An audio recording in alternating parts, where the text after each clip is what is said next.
Hi guys, and welcome back to the channel. If you're new to the channel, then a great big warm welcome and hello to you. So guys, it's been ticking. We are days away now, hours if that, from, of course, the start of the partridge season on the 1st September. And today, I'm going to give you my top tips on how to have an explosive partridge season. My name's Jean-Paul, and this is The Seated Gun.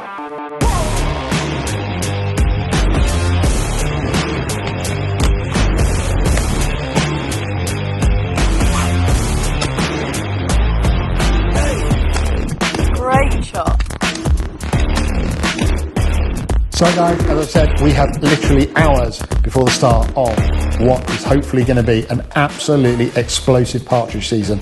Now, I absolutely love partridge, and I'm hoping that everyone who's watching this does too, which is why they want to know about some top tips. But before we go there, guys, we really need to ask you huge favours. Guys, we need you to subscribe to the channel. We are currently 80% of our viewers are unsubscribed. We need you guys to subscribe so we can carry on making content that hopefully you love, you enjoy, and of course we can bring you lots of new things which we have organised for this season. So guys, make sure you subscribe now by clicking that link below. Make sure you ring the bell, and then you'll be notified when all of our new videos and films come through.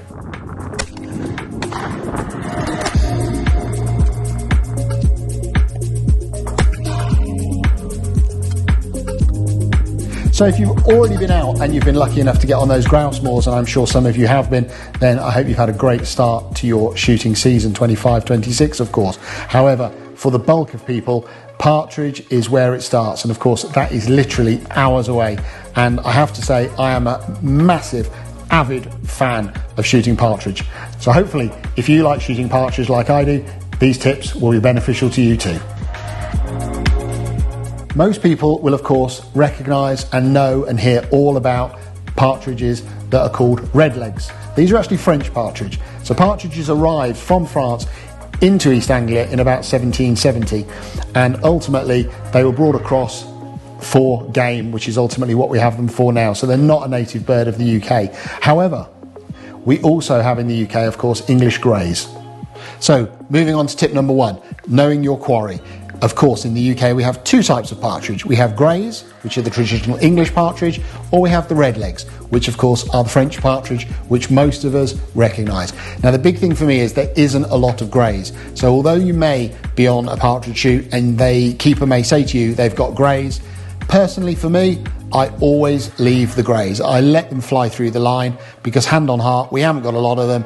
They are beautiful. They normally sort of cohabit in very small family groups, whereas the redlegs cohabit in much bigger packs. So to me, tip one, leave the greys. Of course, one of the hardest things is when you're out in the field, you know, the red mist is dropping. It's probably your first, second, third day out. You're absolutely super keen to have an amazing start to the season, and especially on partridge. However, how do you know the difference between a grey and a redleg when at the end of the day you have got those little pocket rockets blasting across the top of you? Well, here is three things to keep an eye out to recognise the difference. Obviously, you've got the colourings. So the greys slightly lighter than the redlegs. Obviously, the redlegs have got, like they say, red legs, and the greys don't. You will also find, when you start on your peg, of course, that the greys tend to see the line first. They'll be the first little pocket rockets that blast out across you because they are generally super nervous and they're out before anything else. So greys generally come out a little bit before the French. However, again, you'll notice that because they do fly slightly differently. And of course, the greys do tend to chirp a little bit and churr as they fly over, whereas the French, a little bit more quiet. Tip two, choosing the right estate. Now guys, we're all very privileged, of course, to have at our means all of these estates that we can go and shoot at and enjoy. However, picking the right estate is fundamental if you want an absolutely amazing and an explosive partridge day. And certainly for me, I would certainly head towards the east of the country. When I say the east of the country, of course, I'm talking about Norfolk and Suffolk. And I have to say, I've had some of the best partridge days ever when I've been out in these parts of the country. The Norfolk Broads and all around there, some of the estates there, and the way that they rear the partridge, push the partridge and show partridge across little hedgerows is just absolutely phenomenal. So guys, tip two, pick the right estate. Do your background research.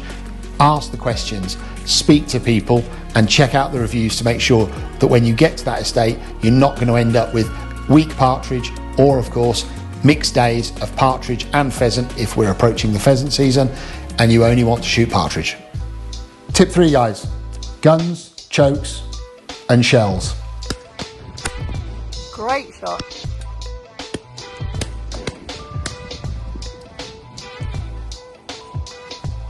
We're on the 410 today.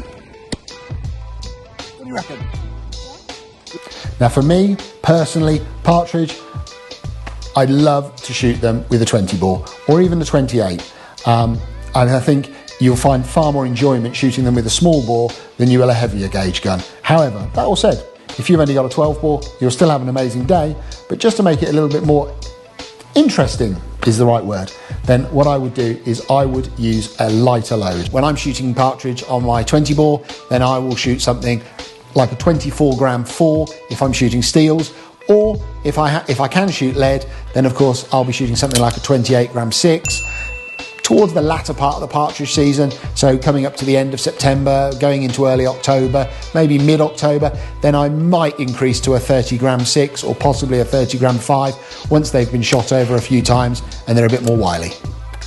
So we know about guns, we know about our shells, now to chokes. 1/2 and 1/4 maximum. I think that's really all you need to be. If of course you're shooting a slightly bigger gauge, like a 12 bore, then for me, I drop and I shoot a cylinder and possibly even a skeet. Tip 4, etiquette of partridge shooting.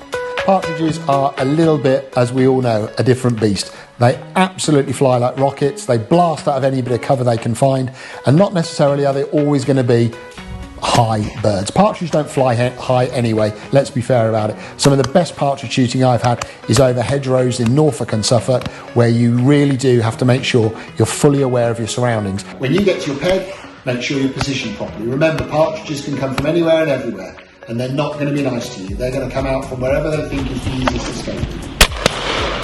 Make sure you know your gun line. Make sure you know where they're positioned. Understand that taking birds behind you is not good shooting, unless of course you've already previously agreed it with not only the keeper, the host, and of course your guns at each side of you. No one likes to be shot over. And lastly, take your birds out front. Remember, partridge don't climb. They're not a great high-flying bird like you'll get pheasants down in Devon or in Wales. Partridges are going to fly very fast, they're going to hug the line of the trees, and they're going to come as fast across you as they can to get away. So shoot them out front. Remember, a 40-yard bird that way is as good as a 40-yard bird that way. Tip 5, challenge yourself. You're going to get lots of birds flying over you, and of course with it being probably most people's first day, second or third day of their season, as we all know with all of us as being guns, the red mist drops and everyone wants to shoot everything. However, challenge yourself. Pick the bird that you think you're not actually going to hit. Pick that bird that challenges you. Pick that bird that's going to tax your skills.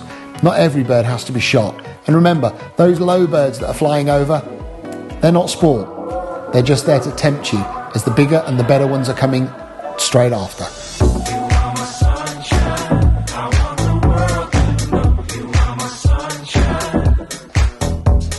So they are my top tips for shooting partridge and having an explosive partridge season. Of course, I'd love to hear all about your experiences. So if you've got some estates that you visited that you have absolutely blown your mind and you think they're great partridge estates, then make sure you do comment below. We'd love to hear all about those. Guys, thank you for watching. We're going to be back with you soon. We've got lots coming for the forthcoming game season, estates and days that are going to absolutely blow your mind. So make sure you're subscribed. Ring that bell, give us the thumbs up, make sure you comment. Guys, please share, like and subscribe, and we're going to see you really soon. Take care and have a great season.